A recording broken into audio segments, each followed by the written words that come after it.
हाँ, तो चलिए स्टार्ट करते हैं। तो कैसे हैं आप सब? आशा करते हैं कि आप लोग पहले से बेहतर होंगे और चीज़ों को बेहतर तरीके से सीख रहे होंगे। तो आज के इस वीडियो में हम बात करेंगे ट्री के बारे में। तो चलिए बिना किसी देरी के चलते हैं, अब स्टार्ट करते हैं और ट्री को समझते हैं कि ट्री होता क्या है। हाँ, तो चलिए ट्री को समझने से पहले प्रीवियस लेक्चर के कुछ टॉपिक हमने हाईलाइट कर रखा है, जिसको हमने लेक्चर 5 में रियल लाइफ एग्जाम्पल के साथ समझाने की कोशिश की है। तो प्लीज आप लोग जाइए, वीडियो को देखिए बिना स्किप किए हुए। अगर समझ में ना आए तब बताइएगा कि समझ में नहीं आया। हमने रियल लाइफ एग्जाम्पल के साथ चीजों को समझाने की कोशिश की है। तो प्लीज आप लोग जाइए और वीडियो को पूरा देखिए। और चलिए अब हम चलते हैं ट्री पे कि ट्री होता क्या है। हाँ, तो चलिए स्टार्ट करते हैं हमारे प्यारे साथियों। आज हम ट्री पे चर्चा करने वाले हैं और ट्री होता क्या है ये समझते हैं। A tree is a non-linear hierarchical data structure consisting of nodes connected by edge. It is widely used to represent structure data such as database and syntax tree. Data is organized in levels starting from a root node. Tree कहाँ से start होता है? हमेशा root node से start होता है। चलिए अब हम इसको रियल लाइफ एग्जांपल के साथ समझने की कोशिश करते हैं कि ट्री है क्या। तो चलिए प्यारे साथियों, दादाजी के साथ हम इस ट्री को समझने की कोशिश करते हैं। तो देखिए हमने एक ट्री बना रखा है एग्जाम्पल के तौर पे। उसमें हमने दादाजी को रूट नोड बना रखा है। और देखिए दादाजी के दो बेटे राम और श्री। राम के दो बेटे लव और कुश। श्री के दो बेटे हरि और मोहन। और यहाँ देखिए कुश के एक ही बेटे हैं जो है अभी, और हरि के एक बेटे जो है जीत। आई होप कि आप लोग हमारे बातों पे ध्यान दे रहे होंगे और चीजों को समझने की कोशिश कर रहे होंगे। तो देखिए यहाँ पे जो है ये है ट्री का स्ट्रक्चर। क्या है ये? ट्री का स्ट्रक्चर।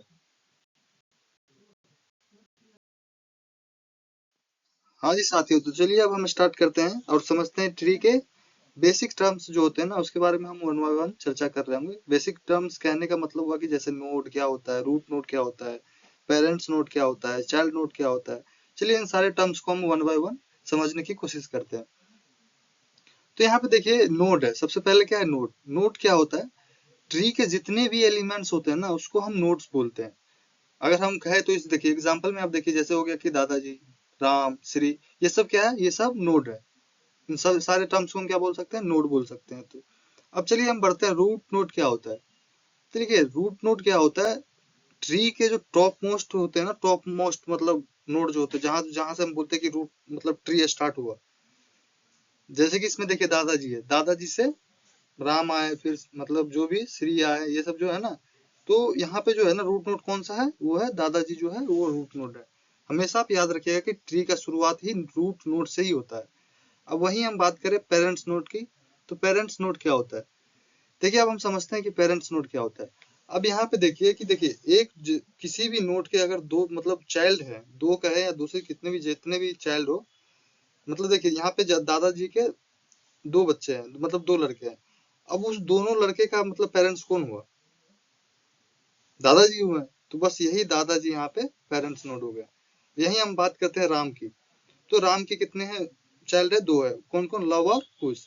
अब देखिए लव कुश जो चाइल्ड है वो किसके चाइल्ड है? राम के चाइल्ड है। तो राम क्या हो गया? पेरेंट्स नोड हो गया। आई होप कि आप लोग चीजों को समझ रहे होंगे। अब यही हम चाइल्ड नोड की बात करें तो यही जैसे अभी हमने बताया कि राम का चाइल्ड नोड कौन कौन सा होगा?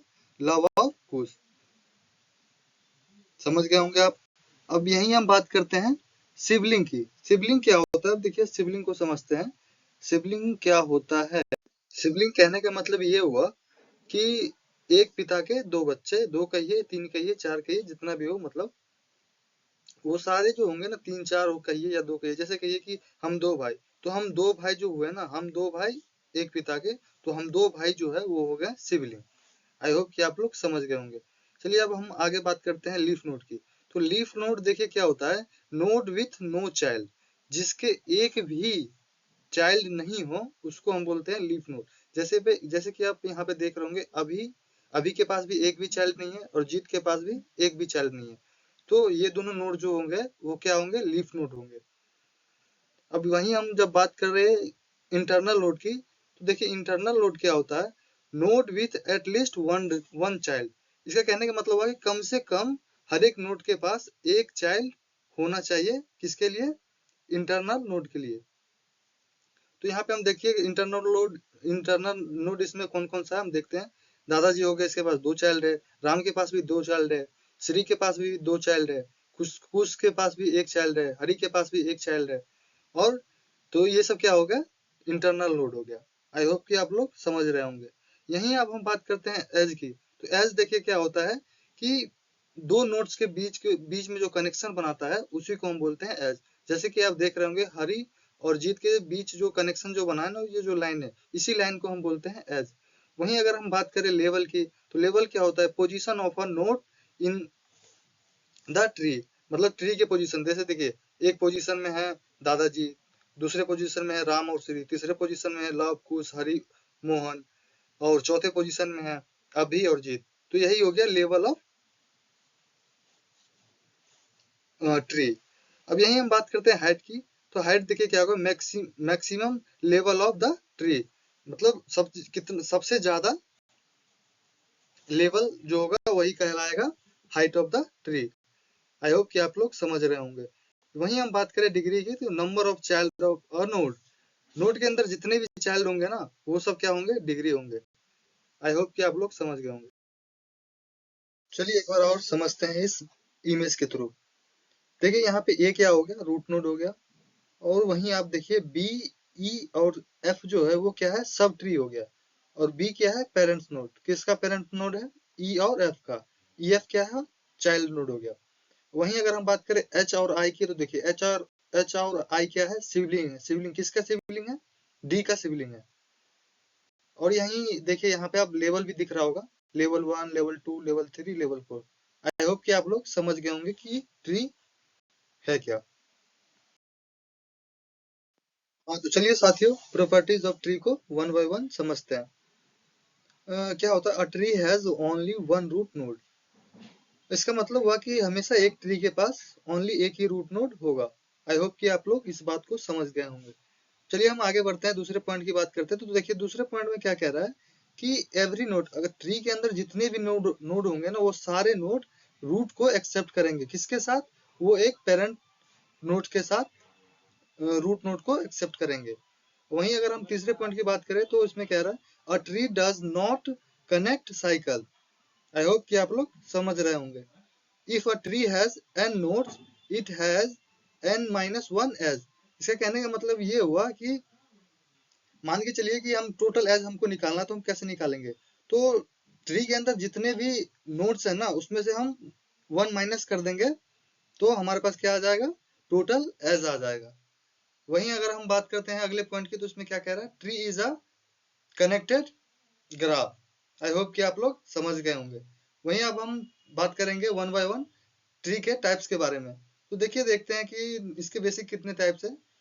जनरल ट्री हो गया, बाइनरी ट्री हो गया, बाइनरी सर्च ट्री हो गया, एवीएल ट्री हो गया, हीप ट्री हो गया, बी ट्री हो गया। चलिए वन बाय वन इन सारे टाइप्स पे हम चर्चा कर रहे होंगे।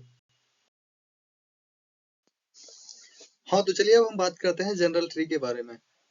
तो देखिए जनरल ट्री होता क्या है, और node can have any number of child. इसके कहने का मतलब ये हुआ कि एक नोड के पास ना इन्फिनिटी कह सकते हैं कि इन्फिनिटी नंबर ऑफ चाइल्ड हो सकते हैं। या फिर हम ऐसे समझे कि एक नोड के पास ये इसमें क्या कहता है नोड, कि भैया हम ना, हम चाहे जितने भी मन हो उतना हम चाइल्ड नोड अपने साथ जोड़ सकते हैं। तो बस यही चीज है जनरल ट्री। और हम इसको कहे तो ये ना अनबैलेंस ट्री भी होता है, और दूसरे रूप से कहे तो ये ना सभी ट्री का सुपरसेट भी होता है। या फिर हम कहे तो ये प्रत्येक नोड के इन्फिनिटी नंबर ऑफ चाइल्ड हो सकते हैं। हाँ तो आइए अब हम समझते हैं बाइनरी ट्री। बाइनरी ट्री होता क्या है। A binary tree is a tree in which each node had at most 2 child, left child and right child. इसका मतलब हुआ कि ये कहता है कि एक नोड के पास मतलब ज्यादा से ज्यादा 2 ही चाइल्ड होंगे। एक होंगे लेफ्ट चाइल्ड और दूसरा होगा राइट चाइल्ड। जैसे कि आप इस इमेज में देख पा रहे होंगे कि 0 के पास 1 है और 2 है, मतलब 2 चाइल्ड है। और वहीं हम देखें तो 1 के पास भी 2 ही चाइल्ड है, 3 और 4। और वहीं हम 3 के पास भी देखें ना तो उसके पास भी 2 ही चाइल्ड है, 7 और 8। तो बस यही बाइनरी ट्री क्या कहता है कि भैया हम अपने साथ हम दो, हमारे दो वाला कंडीशन भैया हम अपने फॉलो करेंगे कि हम अपने साथ 2 ही चाइल्ड को लेके जाएंगे। तो बस यही है बाइनरी ट्री। हाँ, तो चलिए अब हम बात करते हैं टाइप्स ऑफ बाइनरी ट्री के बारे में। चलिए वन बाय वन देखते हैं कि होता क्या है। सबसे पहले है फुल बाइनरी ट्री। तो ये फुल बाइनरी ट्री क्या होता है? A full binary tree is a binary tree in which each nodes has either 0 or 2 child only. No need is allowed to have only one child. इसका मतलब ये हुआ कि नोड्स के पास या तो 2 चाइल्ड होंगे या तो एक भी चाइल्ड नहीं होंगे, उसे ही कहते हैं फुल बाइनरी ट्री। आई होप कि आप लोग समझ रहे होंगे। इसकी प्रॉपर्टीज की बात करें हम तो देखिए यहाँ पे each internal node has exactly 2 child. वही चीज है कि भाई हर एक नोड के पास 2 चाइल्ड कम से कम होना चाहिए, या तो 2 या तो एक भी नहीं। वहीं अगर हम बात करें लीफ नोड हैज 0 चाइल्ड। वहीं टोटल नोड्स की बात करें तो 2n+1, जहां n क्या है? Number of internal nodes. I hope कि आप लोग अच्छे से चीजों को समझ गए होंगे। हाँ, तो चलिए अब हम बात करते हैं कंप्लीट बाइनरी ट्री के बारे में। A complete binary tree is a binary tree in which all levels are completely filled except possible the last level. The last level is filled from left to right. देखिए यहाँ पे आप example में देख पा रहे होंगे कि सबसे लास्ट में देखिए जो 3 है, 3 में सबसे पहले हम किसको फिल कर रहे हैं? लेफ्ट साइड से 6 को फिल कर रहे हैं और राइट साइड में हमारे पास नहीं है। तो इसमें बस यही मतलब कंप्लीट बाइनरी ट्री का मतलब यही है कि ऐसा नहीं है कि हम अगर ट्री मतलब बना रहे हैं, अब जैसे देखिए हमारे पास लास्ट में 6 बच गया तो इस 6 को हम पहले राइट में रख देंगे, नहीं, पहले इसको हम लेफ्ट में रखेंगे। और भी अगर हमारे पास नोट्स है तो हम उसको राइट में रखेंगे। पहला काम हमारा होगा कंप्लीट बाइनरी ट्री में कि हम नोट्स को पहले सबसे पहले लेफ्ट में शिफ्ट करें। बस यही है कंप्लीट बाइनरी ट्री। इसके देखिए प्रॉपर्टीज है कुछ, जैसे कि आप देख पा रहे होंगे, efficient memory use, best suitable for array representation, और वहीं हम बात करें तो height is minimum for give notes. हाँ, तो चलिए अब हम बात करते हैं परफेक्ट बाइनरी ट्री के बारे में। तो देखिए इसमें क्या होता है परफेक्ट बाइनरी ट्री में, जिसमें जो होता है इंटरनल नोड है 2 चाइल्ड। हर एक प्रत्येक इंटरनल नोड के पास क्या होना चाहिए? 2 चाइल्ड होना चाहिए। और वहीं हम बात करें तो leaf node are at the same level. Leaf node क्या होना चाहिए? सेम लेवल पे होना चाहिए। और वहीं हम इसकी प्रॉपर्टी की बात करें तो देखिए क्या होता है, टोटल नोड्स की बात करें परफेक्ट बाइनरी में तो वो क्या होता है? 2 की पावर h+1-1। और वहीं हमें number of number of leaf node की बात करें तो क्या होता है? 2 की पावर h। और वहीं हाइट इज कम्प्लीटली बैलेंस, और हाइट क्या होना चाहिए? कम्प्लीटली बैलेंस होना चाहिए। किसमें? परफेक्ट बाइनरी ट्री में। आई होप कि आप लोग समझ गए होंगे। आइए अब हम समझते हैं skewed binary tree. Skewed binary tree होता क्या है? A skewed binary tree is a binary tree in which each nodes had only one child. इसके कहने का मतलब ये है कि इस बाइनरी ट्री में क्या होता है कि इसके पास एक ही चाइल्ड, मतलब हर एक नोड के पास एक ही चाइल्ड होता है, या तो वो राइट साइड में होगा या तो फिर वो लेफ्ट साइड में होगा। The tree becomes linear like a list link. वो क्या, वही देखिए एक लाइन में चलेगा, अब इसका मतलब ये है कि वो लीनियर होगा। वहीं अब इसके हम टाइप्स की बात करें तो देखिए ये 2 टाइप्स के होता है। Left skewed binary tree. अब इसमें देखिए लेफ्ट स्क्यूड बाइनरी ट्री में क्या होता है? इसमें चाइल्ड जो है, नोड्स के चाइल्ड जो है कहाँ शिफ्ट होगा? लेफ्ट की तरफ से ही शिफ्ट होगा। और राइट वाले में क्या होगा? वो राइट चाइल्ड हमेशा राइट की तरफ ही शिफ्ट होगा। आप इस एग्जांपल में देख पा रहे होंगे कि लेफ्ट स्क्यूड में देखिए 10 है, हमारे पास एक नोड 10 है और 9 नोड जो है वो लेफ्ट साइड में लेफ्ट साइड से कनेक्ट है। वहीं आप देखिए कि 8 जो है वो 9 के लेफ्ट में कनेक्ट है। तो बस यही चीज है स्क्यूड बाइनरी ट्री। हाँ, तो चलिए अब हम समझते हैं बाइनरी सर्च ट्री होता क्या है। इसको हम शॉर्ट में बीएसटी भी बोलते हैं। आइए इसके कुछ रूल्स है, पहले हम उस पर बात करते हैं। देखिए रूट नोड जो होता है, रूट नोड के लेफ्ट में जो होगा ना, रूट नोड से हमेशा छोटा वैल्यू आएगा, और वहीं रूट नोड के राइट में हमेशा रूट नोड से बड़ा वैल्यू आएगा। आई होप कि आप लोग समझ गए होंगे। और यही एक और मतलब चीज है, उसको आप समझिए कि ये जो है ना ओनली रूट नोड पे अप्लाई नहीं होता, ये सारे नोड्स पे अप्लाई होता है। मतलब आप समझ गए होंगे इस बातों को। चलिए अब इस चीज को हम एक एग्जांपल के साथ समझने की कोशिश करते हैं। यहाँ पे देखिए हमने कुछ एलिमेंट्स ले रखे हैं और उसको हम ट्री में कन्वर्ट करते हैं। चलिए यहाँ पे हमने पहले 50 है, 50 को हमने रूट नोड बनाया और उसके बाद देखिए 30 है, तो 30 रूट नोड से मतलब रूट नोड से छोटा है, तो इसको हम कहाँ रखेंगे, लेफ्ट में रखेंगे, तो इसको हमने लेफ्ट में शिफ्ट किया है। उसके बाद फिर आ गया 70।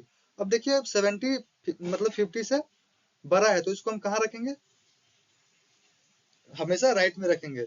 रूट नोड से अगर बड़ा होगा तो राइट में, अगर रूट नोड से छोटा है तो उसको हम लेफ्ट में रखेंगे। अब वहीं देखिए अब 20 है, अब 20 को देखिए कहाँ रखेंगे, अब देखिए 30 है, 30 से छोटा है 20, तो हम अब 30 के लेफ्ट में रखेंगे। और वहीं अब आगे क्या है 40, और 40 देखिए 30 से बड़ा है, तो उसको हम 30 के राइट में रखेंगे। और वहीं अब देखिए अब 60 है, तो 60 किससे छोटा है, 70 से, तो अब हम 70 के लेफ्ट में 60 को रखे हैं। अब वहीं आप देखिए कि अब बचा 80।